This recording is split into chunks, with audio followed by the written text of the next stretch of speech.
예수님 오늘 마태복음 10장 34절에서 제자들을 세상으로 보내시면서 하신 말씀을 하고 계십니다. 마태복음 10장에서 병을 고치고 복음을 전하고 하나님 나라가 가까이 왔다라고 말씀하시면서 제자들을 마을과 가정으로 파송하십니다. 그리고 예수님은 제자들이 마주하게 될 현실을 말씀하십니다. 사람들에게 환영받을 때도 있지만 거절당할 때도 있고 미움을 받을 때도 있으며 때로는 핍박을 당할 것이다 말씀하십니다. 예수님은 제자들을 세상으로 보내시면서 말씀하십니다. 오늘 34절 말씀입니다. 내가 세상에 화평을 주러 온 줄로 생각하지 말라. 화평이 아니요 검을 주러 왔노라. 이 말씀을 잘못 이해하면 예수님이 평화를 깨뜨리러 오셨다라는 말처럼 들릴 수 있습니다. 그러나 예수님의 말씀이 복음이 중립적이지 않다는 것입니다. 누군가는 그 복음을 받아들이고 누군가는 그 복음을 들어도 거부합니다. 그 결과 가장 가까운 관계인 가족 안에서도 분열이 일어날 수 있습니다. 오늘 본문을 통해서 제자의 길이 얼마나 어려운 선택인지, 또 그 길에서 무엇을 잃고 무엇을 얻게 되는지를 말씀을 통해서 살펴보겠습니다. 가장 안전하다고 여겼던 기준에서 예수님은 이렇게 말씀하십니다. 사람의 원수가 자기 집안 식구리라. 마태복음 전체에서 보면 예수님은 부모 공경과 가족 사랑을 분명히 가르치셨습니다. 그러나 오늘 본문에서는 하나님 나라가 임할 때를 말씀하시는 것입니다. 하나님의 나라가 임할 때 복음은 우리에게 결단을 요구합니다.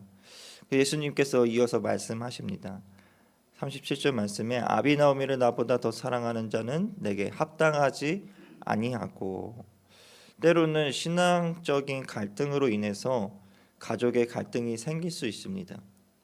복음을 받아들이지 않는 가족에게는 복음이 갈등의 검이 될 수가 있습니다. 문제는 우리 안에 우선순위입니다. 예수님보다 더 앞서는 기준, 예수님보다 더 안전하게 느껴지는 관계, 예수님보다 더 중요하게 붙들고 있는 그 가치, 그것이 무엇이든지 제자의 길에서 내려놓아야 합니다. 제자는 관계를 버리는 사람이 아니라 기준을 바꾸고 예수님의 기준을 붙드는 사람입니다. 예수님이 38절에서 이렇게 말씀하십니다. 자기 십자가를 지고 나를 따르지 않는 자도 내게 합당하지 아니하니라.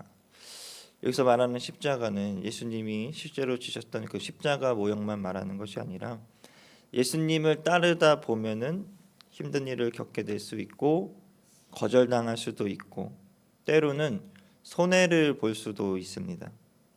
예수님은 그 길을 먼저 가셨고 우리에게 보여주셨습니다. 제자들에게도 이 길을 말씀하십니다. 이 십자가는 억지로 애써서 지는 고행이 아니라 예수님을 따르다 보면 자연스럽게 우리 삶 속에 찾아오는 십자가의 길입니다. 그래서 예수님은 십자가를 지지 않고 외면하는 자에게 내게 합당하지 아니하다 이렇게 말씀합니다. 제자의 길은 편한 길을 고르는 문제가 아니라 예수님의 사람으로 제자로서 살아갈 것인가, 어떻게 십자가를 지면서 살아갈 것인가 고민하는 문제입니다. 예수님은 역설적으로 이렇게 말씀하십니다. 10장 39절 말씀입니다. 자기 목숨을 얻는 자는 잃을 것이요 나를 위하여 자기 목숨을 잃는 자는 얻으리라. 여기서 말하는 목숨은 자기 인생의 주도권, 자기 방식, 자기 안전을 의미합니다. 우리가 살아가는 그 목숨을 움켜쥐면 결국 잃게 됩니다. 내 안전을 움켜쥐게 되면 결국 잃게 됩니다.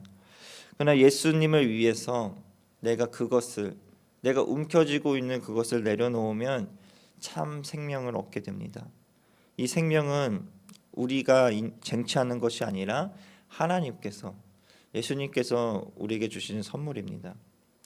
예수님의 십자가 사건 이후에 부활로 우리에게 생명을 주셨듯이 제자의 삶도 내려놓음을 통해 오히려 우리가 움켜쥐고 있던 것을 내려놓음을 통해서 다시 생명을 얻게 됩니다. 예수님은 제자들에게 약속을 주십니다. 오늘 40절 말씀에서 너희를 영접하는 자는 나를 영접하는 것이요. 이 말씀은 이제 제자들을 귀하게 여기는 것이 곧 예수님을 귀하게 여기는 것이다라는 뜻입니다. 예수님을 귀하게 여기는 것이 하나님을 귀하게 여기는 것입니다. 예수님께서 42절에서 이렇게 말씀하십니다. 이 작은 자 중 하나에게 냉수 한 그릇이라도 주는 자는 결단코 상을 잃지 아니하니라. 제자의 삶은 작은 친절, 작은 섬김, 그 작은 마음 씀씀이 속에서 하나님 나라의 가치가 예수 그리스도의 제자로서의 모습이 드러나게 됩니다. 예수님이 이렇게 말씀하고 계신 것입니다. 이 작은 행동 하나도 결코 헛되지 않다. 내가 예수님을 따라서 섬겼던 그 작은 섬김, 작은 베품도 헛되지 않다라고 우리에게 말씀하고 계십니다. 예수님을 우리가 따라가는 그 길에는 있는 것이 있습니다. 그리고 그 길에는 갈등이 있습니다. 그리고 져야 할 십자가가 있습니다. 그러나 동시에 그 길에는 참 생명이 있고 하나님의 나라가 있고 결코 우리에게 사라지지 않을 상이 있습니다. 제자는 많이 움켜쥔 사람, 많이 가진 사람이 아니라 예수님 때문에 무언가를 내려놓을 수 있는 사람입니다. 오늘 우리는 스스로에게 물으면서 이따 기도하시길 바랍니다. 나는 무엇을 붙들고 있는가? 나는 누구를 위해서, 예수님을 위해서 내려놓고 있는가? 아니면 나를 위해서 움켜쥐고 있는가? 이 질문을 가지고 기도하면서 우리가 고민하고 씨름하는 그 자체가 이미 제자의 길 위에 서서 나아가고 있는 모습입니다. 오늘도 제자의 길을 선택하고 승리하는 하루 되시기를 소망합니다. 기도하겠습니다. 하나님 아버지, 제자의 길이 쉽지 않은 길임을 오늘 말씀을 통해서 알게 하시니 감사합니다. 우리가 살아가면서 나를 위한 길, 편한 길을 구하기보다 주님을 따르는 길을 선택하게 하시고 손해 보는 순간에도 주님을 붙들게 하옵소서. 또한 오늘도 우리가 베푸는 작은 섬김과 작은 순종이 예수 그리스도 앞에서 헛되지 않음을 믿게 하시고 우리가 냉수 한 그릇을 건네는 마음으로 오늘 하루를 살아가게 하옵소서. 오늘도 주님을 닮아가게 하시고 제자의 길 위에 서게 하옵소서. 예수님의 이름으로 기도합니다. 아멘.